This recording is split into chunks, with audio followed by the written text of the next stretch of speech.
jusqu'au verset 6. Matthieu chapitre 17, verset 1er jusqu'à 6, je lis la parole de Dieu. Amen. 6 jours après, Jésus prit avec lui Pierre, Jacques et son frère Jean, et il le conduisit à l'écart sur une haute montagne. Point. Il fut transfiguré devant eux, son visage resplendit comme le soleil et ses vêtements devinrent blancs comme la lumière. Et voici que Moïse et Élie leur apparurent. Ils s'entretenaient avec lui. Pierre prit la parole et dit à Jésus, « Seigneur, il est bon que nous soyons ici. Si tu le veux, faisons ici 3 abris, un pour toi, un pour Moïse et un pour Élie. » Comme il parlait encore, une nuée lumineuse les ouvrit. De la nuée, une voix fit entendre ces paroles. « Celui-ci est mon fils bien-aimé, qui a toute mon approbation, écoutez-les. » Lorsqu'ils entendirent cette voix, les disciples tombèrent le visage contre terre et furent saisis d'une grande frayeur. Parole du Seigneur. Amen. Ok, on peut s'asseoir. Que le Seigneur nous bénisse. Ça sera une exhortation. Vous savez bien que nous sommes dans le temps des jeûnes prières. J'aimerais mieux qu'on puisse prier un peu. Après cette exhortation, on va prier un peu. La Bible nous parle de l'histoire. Parce que quand on dit que dans la Bible il y a des histoires, oui, dans la Bible il y a des histoires. Parce que l'histoire, c'est juste quelque chose qui était passé à une époque. Et on la raconte à une autre époque. Ça devient l'histoire. Vous savez, mais dans l'histoire de la Bible, à l'intérieur de ces histoires, il y a ce qu'on appelle la pensée. Parce que l'histoire ne nous amènera à rien, ne nous donnera jamais la vie. Comme le frère Farel avait prêché un jour, qui nous a dit que la parole, ce ne sont pas les Écritures en fait. Les Écritures, c'est ce que les hommes ont écrit. Les hommes ont écrit. Ils ont pris un livre, un rouleau, et ils ont pris le manuscrit dans le temps, de plumes, de l'encre, ils ont écrit. Et il y a des gens qui ont pris ces esprits, ils les ont mis dans un livre, et en ordre, en commençant de Genèse jusqu'à l'Apocalypse. Donc tu peux lire Genèse chapitre 1, à partir du verset 1, et tu finis à Apocalypse, mais tu ne reçois rien. Tu peux lire toute la Bible. La preuve en est que lorsqu'on se sent, quand nous sommes convertis, avec les sels qu'on avait, on nous a dit, il faut lire la Bible, il faut lire la Bible. On lisait la Bible. On lisait le Genèse. Tu lis. Et même ce que tu comprenais, ce que tu ne comprenais pas. Et plus tu lisais beaucoup comme un livre, plus le premier que tu avais lu, tu as oublié. Et plus que tu as avancé, plus que les restes, tu arrives à la fin, tout tu as oublié. Et il y a d'autres qui connaissent les Écritures, mais qui n'ont pas la parole à eux. Parce qu'il y a une différence entre les Écritures et la parole. Et le frère nous avait dit, les Écritures c'est ça. On appelle Logos. Donc ça veut dire que ce qui est écrit, mais tu peux lire, tu peux comprendre de ta façon, ou tu peux comprendre ce qui est écrit, mais en réalité tu n'as pas compris la parole. Parce que pour comprendre la parole, il faut aller maintenant au-delà des Écritures. La Bible dit bien, Dieu est derrière sa parole pour l'accomplir. La Bible dit Dieu n'est pas au milieu de sa parole, Dieu n'est pas devant de sa parole, mais la Bible dit Dieu est derrière. Donc pour trouver Dieu, il faut traverser la parole. Donc Dieu reste derrière Derrière quoi? Sa parole. Pour trouver Dieu, il faut venir traverser la parole. C'est pourquoi que David dit, il a dit, c'est la révélation de ta parole qui éclaire. En vrai, la parole n'éclaire pas. La parole n'éclaire pas. Mais ce qui éclaire, c'est quoi? C'est lorsqu'on a la révélation de cette parole. Lorsqu'on a compris ce qui est caché derrière les Écritures, c'est là maintenant qu'on va voir Dieu. Parce que Dieu reste derrière. Donc la raison pour laquelle un vrai prédicateur ne veut pas dire qu'il a la parole. Il a les Écritures. Mais avoir la parole, c'est vivre la vie de cette parole. Et il y a beaucoup qui prêchent, mais qui ne vivent pas la vie de cette parole. Quelqu'un peut dire un amen. Regardez bien, le Seigneur, un jour était avec ses disciples. Il a bien posé la question à ses disciples. Il a dit, qu'est-ce que les gens disent de moi? Moi, le fils de l'homme. Qu'est-ce que les gens disent de moi? Bon, voilà, les disciples avaient aussi l'expérience par rapport à ce que les gens disaient. Ils ont commencé à raconter au Seigneur ce que les gens disent de lui. Ils ont dit, les gens disent que tu es Élie qui devait venir. Les gens disent que tu es Jérémie. Les gens disent que tu es l'un des prophètes de l'ancien temps. Donc les gens disent que tu es Noé parce que Noé était un prophète. Les gens disent que tu es Habakkuk parce qu'Habakkuk était un prophète. Les gens disent que tu es Agé parce que Agé était un prophète. Les gens disent que tu es Abraham parce qu'Abraham était un prophète. Les gens disent que tu es Ézéchiel parce que Ézéchiel était un prophète. Les gens disent. Là, c'est très bien. C'est l'expérience que les disciples avaient par rapport à Christ, au Fils de l'homme. C'est l'expérience qu'on peut prêcher. On peut prendre un verset biblique qu'on prêche. Mais en réalité, on ne vit pas cette vie de ce verset biblique. On peut partager la parole, mais en réalité, on ne vit pas la vie là, de la parole qu'on a partagée.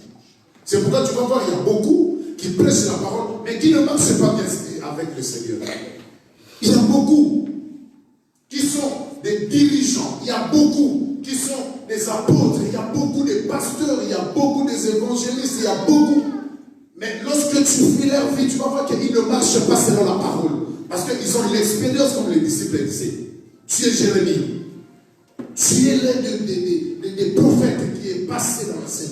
Tu es. Parce que quand ils voyaient à Christ, le œuvre que le Seigneur Jésus faisait, ils voyaient aussi ce que Jérémie a fait. Quand ils voyaient à Christ les œuvres qu'il faisait, ils voyaient aussi ce que Élisée a fait. Quand ils voyaient à Christ, ils voyaient. Mais le Seigneur savait que je ne suis pas là dans ce que les gens disent. Mais le Seigneur voulait maintenant comprendre l'expérience personnelle de disciples eux-mêmes avec le Seigneur. Il a posé la question, il a dit, bon, les gens disent ça, mais pour vous, qu'est-ce que vous dites? Qui suis-je moi pour vous? Rien. Il n'y avait personne qui pouvait répondre. Donc lorsque le Seigneur voulait prendre maintenant l'expérience personnelle de Thomas, Thomas n'avait pris la parole à dire à Jésus. Lorsque le Seigneur avait besoin de prendre l'expérience personnelle de Jean, Jean n'avait rien à dire à Jésus. Lorsque le Seigneur avait besoin de prendre l'expérience personnelle de moi, j'avais rien à dire à Jésus. Les gens parlent, mais toi-même, qu'est-ce que tu dis? Qu'est-ce que tu vois de Jésus? Qu'est-ce que tu dis de Jésus? Mais la Bible dit, le Seigneur a soufflé à Simon. Il a dit, Simon, c'est lui que tu vois. Simon a ouvert les yeux. Parce que quand on voyait Jésus, les gens voyaient Jésus, le fils d'un charpentier. Quand on voyait Jésus, les gens voyaient Jésus, le frère de Jacques. Quand on voyait Jésus, les gens voyaient Jésus comme il a des démons. Parce que comment il fait des tels miracles comme ça, il ne peut le faire que par la puissance de Belzébul. Quand on voyait Jésus, les gens voyaient Jésus d'une autre façon. Mais il y a aussi les autres qui voyaient Jésus comme Jérémie. Quand on voyait Jésus, les gens voyaient Jésus comme l'un des prophètes. Mais or, Jésus, il était plus que ce que les gens pensaient. Et lorsque le Seigneur a soufflé, le Dieu Père a soufflé à Simon, Simon, maintenant, les yeux étaient ouverts. Il a vu de Jésus. Non, ce n'était pas l'expérience que les autres voient. Non, ce n'était pas ce que les autres pensent. Non, ce n'est pas. Mais lorsqu'il a vu que Jésus, c'était le Fils de Dieu. Il a vu la gloire en Jésus. Il a vu en réalité, c'est la chair qui nous empêchait alors c'était ce qui était à l'intérieur du Christ. Et ce que les gens ont vu, c'était à l'extérieur du Christ. Mais il a fallu que les gens puissent passer l'extérieur et entrer dans une dimension à l'intérieur pour aller voir qui réellement était le Seigneur Jésus. Il a fallu que les gens puissent quitter la dimension charnelle. Parce que lorsqu'on se limite dans la dimension charnelle, on ne peut pas aller comprendre les choses spirituelles.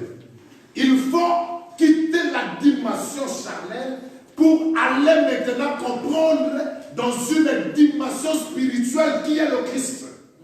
C'est pourquoi lorsque tu viens à l'église, je voulais te dire d'abord une chose, frère. Il y a beaucoup de personnes qui viennent à l'église, leur vie ne change pas. Ils restent comme ça parce qu'ils viennent, ils voient que l'église c'est un lieu où on vient, on se montre les habits, où on vient, merci papa, où on vient parce que si je ne viens pas, le pasteur va m'appeler, ou parce que si je ne viens pas, j'ai une amie qu'on fait route ensemble.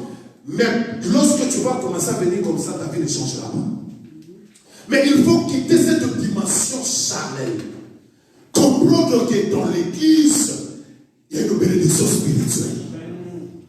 Comprendre que dans l'église, mon pasteur, c'est une bénédiction pour moi. Bien, mais je ne peux pas te donner même l'argent parce que je n'ai pas. Mais Pierre, un jour, il a dit à un homme qui demandait l'aumône, il demandait l'argent aux gens. Les gens, quand ils passaient pour entrer dans le temple, ils demandaient, est-ce que tu ne peux pas me donner? Les gens donnaient l'argent. Mais lui-même, les gens, ils donnent. Les gens entrent dans le temple pour adorer le Seigneur. Mais lui qu'on a donné, il reste toujours là. Il n'entre pas dans le temple. Mais lorsqu'il a rencontré Pierre, la Bible dit, Pierre a dit à cet homme, je n'ai ni or, ni argent pour te donner. Mais ce que j'ai à te donner, je te le donne maintenant. Tu vas quitter le lieu où tu es et tu vas entrer dans le temple. Parce que tu es toujours dehors des temples. En dehors des temples, tu ne vas rien prendre. Mais il faut que tu te mettes debout et aller louer le Seigneur dans le temple. Il a dit ce que j'ai, je te le donne. Au nom de Jésus. Lève-toi. Lorsque cet homme s'est levé, ce qui me fait plaisir, cet homme est entré dans le temple. Au lieu de fuir chez sa maman, dit maman, j'étais handicapé, regarde maintenant je commence à marcher. Mes amis, regardez, je commence à marcher. Mais la Bible dit, l'homme s'est levé et il est entré dans le temple pour louer le Seigneur. Mais lorsque les gens donnaient l'argent, l'argent était incapable de faire lever cet homme pour qu'il entre dans le temple. Donc il y a des dimensions qu'il faut quitter. Aller dans une autre dimension. Il y a des choses, il faut les voir ça contrairement. Lorsque les hommes voient ça, normal. Mais toi, tu sais que c'est une bénédiction. J'ai beaucoup aimé le témoignage de notre sœur. Vous savez, il y a d'autres contacts qui ouvrent les portes. Mais elle a dit, je priais. Elle nous a exhorté, elle a dit, même si tu pries, tu ne vois rien, ne te lâche pas. Ne recule pas. Ce n'est pas que le Seigneur ne t'écoute pas. Le Seigneur écoute ta prière. Mais chaque chose a une étape. Ah, ça j'ai beaucoup aimé. Chaque chose a une étape. Souvenez-vous de ce que le juge unique qui ne craignait pas Dieu, qui a dit. C'était le message de dimanche passé, non? Souvenez-vous, le Seigneur a dit, vous avez entendu ce que le juge unique a dit? Vous avez entendu? C'est pourquoi que Jésus, à un moment, il quittait la dimension physique. La Bible dit qu'il a pris avec lui Pierre, Jean et Jacques. Ils ont quitté cette dimension. Ils sont montés sur la montagne. Or, vous connaissez la montagne. Dans un livre, qu'est-ce que la montagne nous signifie? La montagne, c'est là où Dieu habite. Vous connaissez. La montagne, c'est là où Dieu parle. Parce que Moïse montait sur la montagne pour aller écouter le Seigneur. La montagne, c'est la maison de Dieu. La montagne, c'est là où Dieu donne les lois. La montagne, c'est l'habitation de Dieu. Donc, lorsque le Seigneur a pris 3 disciples, 3 apôtres parmi ces disciples qu'il avait, il a choisi que Jean, Pierre et Jacques. Il a dit à ses disciples, montons sur la montagne. Mais pour aller prier, nous allons monter. Donc, lorsqu'on monte sur la montagne, ça veut dire qu'on laisse ses pieds en bas. On change l'attitude. On change la dimension. Frère, c'est pas quand on dit qu'on a un jeûne de prière, les gens ne viennent pas parce que les gens disent, ah, on est fatigué. Vous savez, parfois, non, moi j'ai dit ces choses et je le répète aujourd'hui.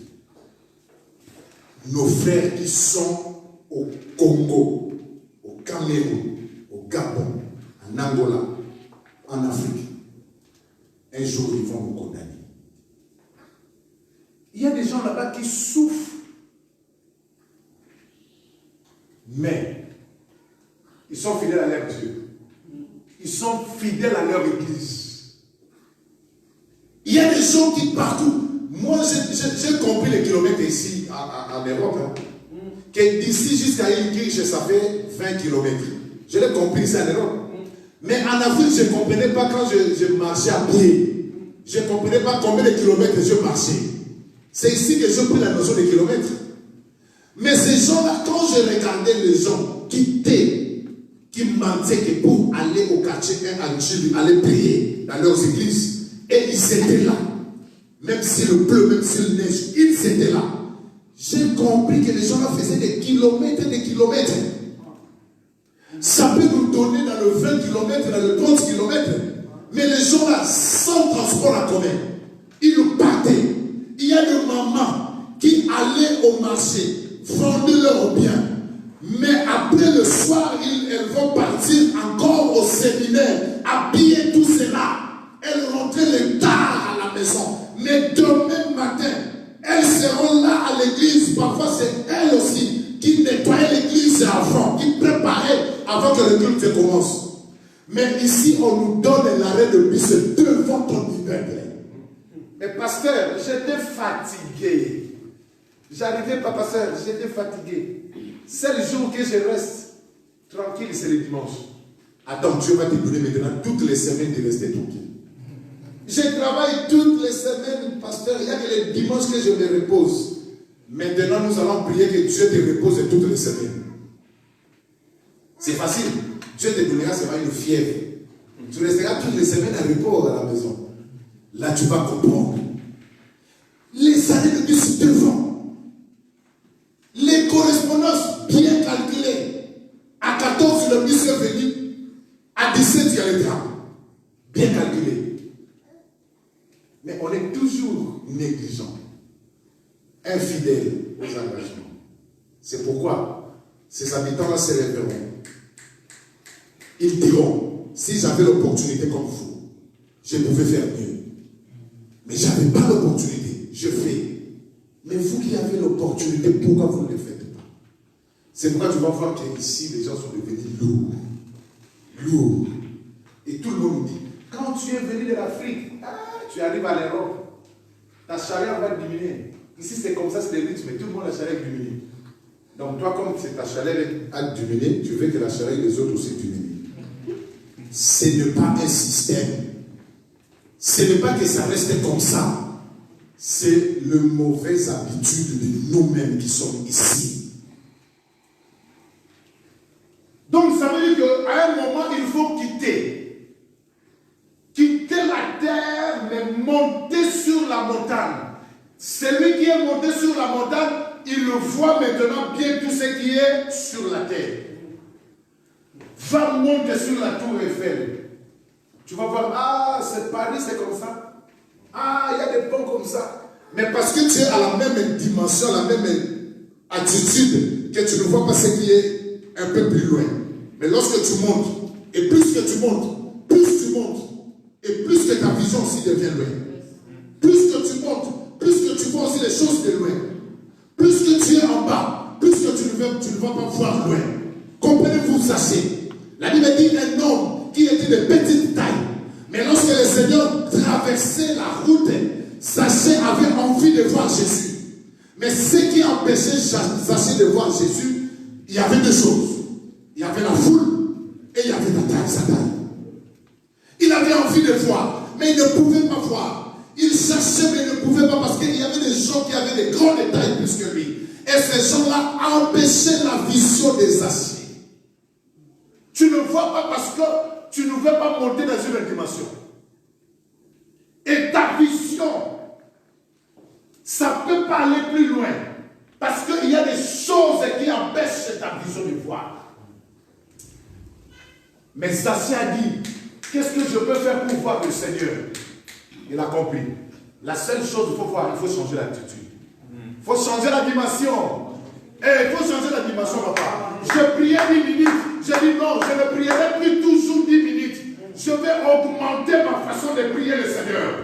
J'augmente le temps de prier le Seigneur. Non, j'ai fait ces choses. J'ai dit non, ça je ne peux plus faire. Il faut que je change ma façon avec le Seigneur. Dieu, on marche avec lui de succès en succès et de gloire en gloire. On ne marche pas avec Dieu, tu marches et tu descends, tu marches et tu descends. Non, Dieu, on marche avec lui chaque étape. Il faut faire un pas. Il faut faire un pas. Et le pas que tu vas faire, ça ne sera pas le pas normal. Ça va être un pas que tu dois faire un effort. Parce que tu dois faire soulever ton pied. Soulever ta jambe et monter l'escalier. Et ça demande des sacrifices. Parce que, comprenez vous-même, lorsqu'on descend la montagne, on a la facilité. Mais lorsqu'on monte la montagne,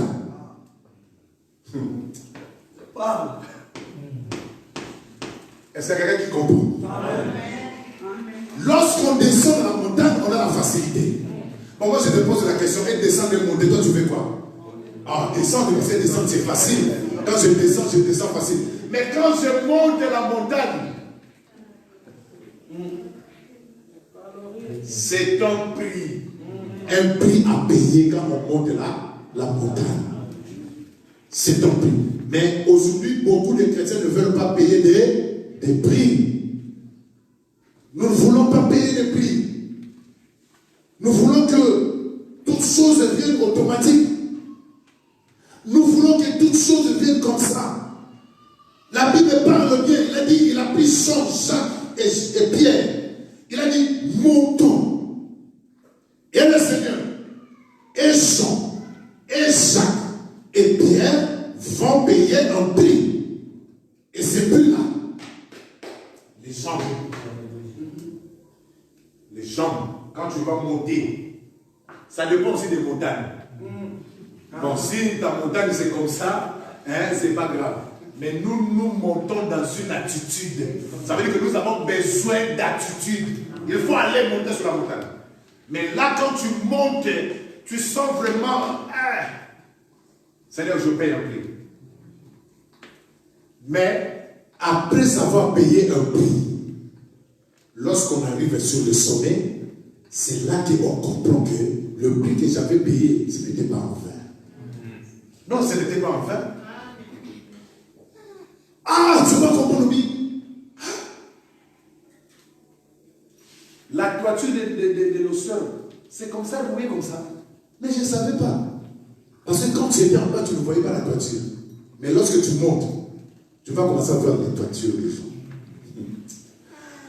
Lorsque tu arrives au sommet, c'est là que tu verras maintenant que le prix que tu avais payé a eu le bénéfice, a un gain. La Bible dit, les gens commencent à prier. Jésus priait. Les disciples, les apôtres de Christ aussi priaient. Bon, dans d'autres versions, le Seigneur a été écarté un peu des disciples parce que lui, il voulait prier à l'écart. Mais ici, on n'a pas parlé de ça. Alors la Bible dit, il priait et les apôtres, ils n'étaient pas endurants en fait. Comprenez bien que à ce temps-là, le Seigneur Jésus était encore sur la terre. Donc c'était le temps que les apôtres apprenaient des choses au Seigneur, au Maître. Et le Maître lui-même priait, mais les disciples étaient là quand ils priaient. Après, il y avait la fatigue qui venait. Ils n'arrivaient pas à prier. C'est pourquoi moi j'ai dit que quand tu pries, il y a la fatigue qui vient, il faut arrêter de prier. Parce que tu peux dire des choses que toi-même, si tous les sommeils, quand tu pries, tu as le sommeil. Non, il ne faut pas prier. Tu vas dire des choses que toi-même tu n'as pas voulu dire au Seigneur. Il y a des gens qui ont dit des bêtises parce qu'ils priaient dans le sommeil. Après un moment, le Seigneur a laissé les disciples se reposer parce qu'ils savaient que la chair est faible. Et lui, il a continué à prier. Mais ils étaient sur la montagne, comprenez bien. Ils étaient sur la montagne. C'est déjà un prix qu'ils ont payé. Les disciples aussi ont payé un prix. Je voulais te dire, frère, sœur, il y a des choses qu'on peut prendre ça dans la facilité. Mais il y a d'autres choses pour prendre ça, il faut payer un prix. Il faut des sacrifices. Il y a des choses, il faut des sacrifices. D'ailleurs, dans la vie chrétienne, c'est une vie de sacrifices. Il n'y a pas de facilité dans la vie chrétienne. Il faut payer un prix. Ça veut dire que, vous savez, moi je travaille. Je fais un travail qui est aussi physique. Mais moi, j'avais dit, Seigneur, même si je suis fatigué, je dois aller dormir à la prière. Je suis obligé. Obligé. Bon, entre nous, c'est quoi la différence entre moi et toi? C'est la même, il n'y a pas de différence. Mais pourquoi toi tu n'arrives pas à se sacrifier? Pourquoi tu n'arrives pas à faire ça? Peut-être que moi je fais un travail trop physique plus que toi. Mais pourquoi on n'arrive pas à se sacrifier? Parce qu'on n'a pas la vie des sacrifices. Il y a des choses, Dieu l'a déjà fait. Dieu t'a déjà donné. Mais ce qui reste à toi-même maintenant d'affronter le désert. Israël ne pouvait pas arriver dans la terre promise. Malgré que Dieu avait déjà donné la terre promise à Israël, il ne pouvait pas arriver s'il n'y avait pas le chemin de désert. Et le chemin de désert, c'est le chemin de sacrifice. Là où on va se sacrifier pour les choses de Dieu. Je dis, Dieu aime des gens, des hommes et des femmes qui sont des vaillants. Et lorsqu'ils disent la parole, ils accompagnent leur parole jusqu'au bout. Parce que notre Dieu, quand il te promet, certainement, il va l'accomplir. Mais toi, quand tu fais les promesses avec Dieu, tu n'accomplis pas. Tu abandonnes, tu t'arrêtes sur le chemin. Imagine qu'Israël est sorti, ils sont partis. Et qu'il y a un qui a dit que moi, je n'irai pas avec vous. Je reste dans le désert. Frère, même si tu veux rentrer en Égypte, qui va partager encore la mer Rouge pour la seconde fois, afin que toi tu puisses encore traverser.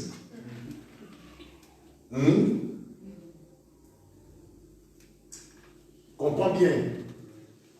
Plus tu te sacrifies, plus tu montes, plus il y a des sacrifices, plus tu prends l'attitude, plus il y a des sacrifices, plus tu vas plus loin, plus il y a moins de sacrifices, plus tu n'arriveras pas à aller plus loin. C'est comme ça que ça passe avec le Seigneur. Le Seigneur a besoin que tu puisses comprendre cette exhortation aujourd'hui. Plus tu te sacrifies, plus. D'ailleurs, il y a une parabole qui dit, lorsque on sème dans des sacrifices, dans des difficultés, il y a la chaleur, il y a ça. Mais plus tu souffres, tu vas s'aimer beaucoup. Mais le résultat, ce n'est pas le temps de s'aimer. Le résultat, c'est le temps de la récolte. Le temps de la récolte, c'est lui qui avait dit, il fait très chaud, il y a la chaleur, je ne peux pas s'aimer. Il va attendre, il n'y a rien qui va pousser. Mais celui qui a souffert pour s'aimer, le temps de la récolte, il sera là comme un patron. Pas comme un patron, un vrai patron. Il va commencer à dire, mon champ, je vais 4500. Si vous n'avez pas ça, il y a une autre personne qui va venir acheter. Oh non, mais c'est 4000. Il dit non. J'ai beaucoup souffert quand je faisais ça. Et les jours qu'on va commencer à te payer, toutes les souffrances. Même si tu travailles dur, mais quand tu vas aller à la banque, les combien? Les 30. Maman les 12. Les 12. Les combien? Maman, aux autres, c'est dis-moi les combien?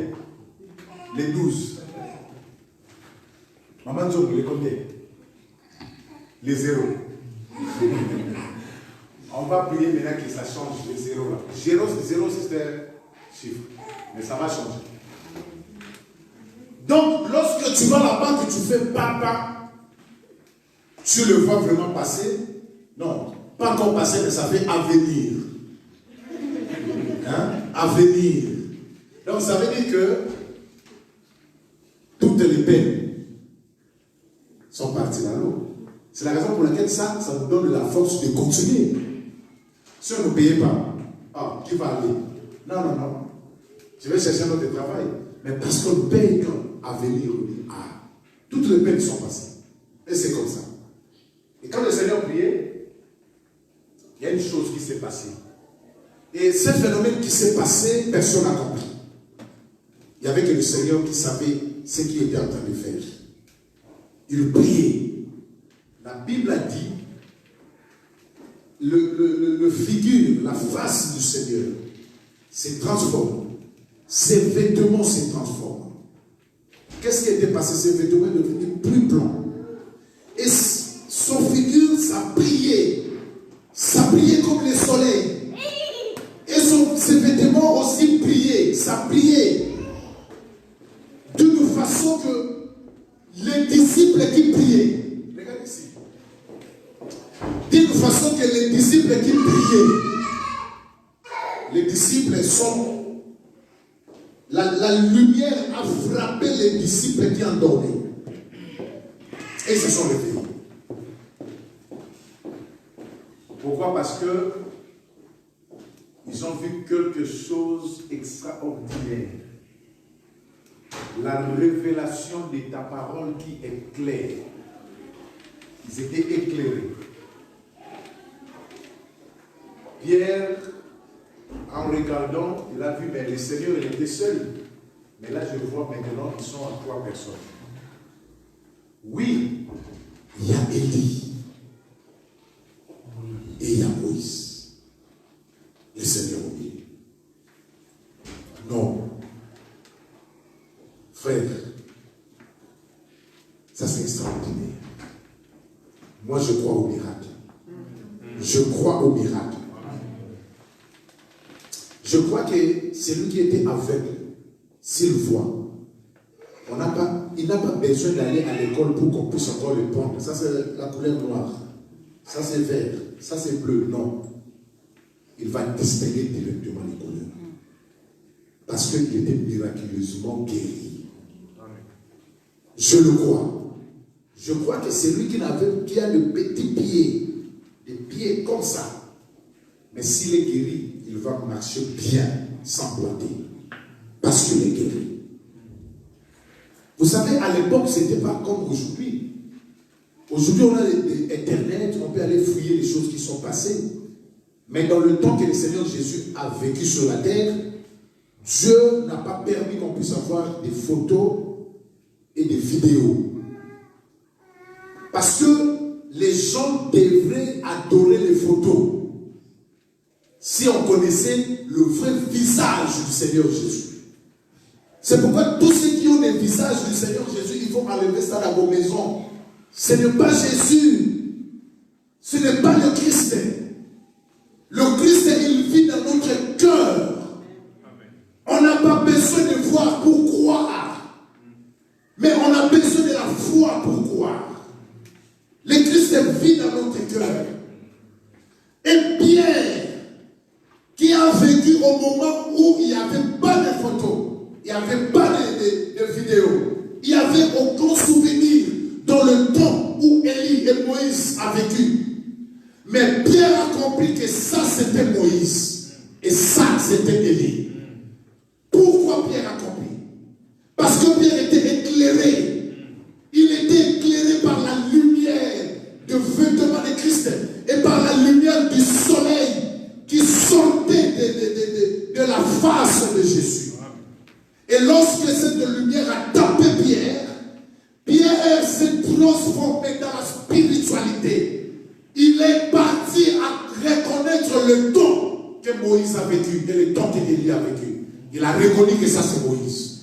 Il a reconnu que ça c'est Élie. Mais tout cela parce que la révélation de la parole a éclairé Pierre. Mais s'il n'y avait pas la lumière, Pierre ne pouvait pas comprendre les deux personnes qui étaient à côté de Jésus. La révélation est claire.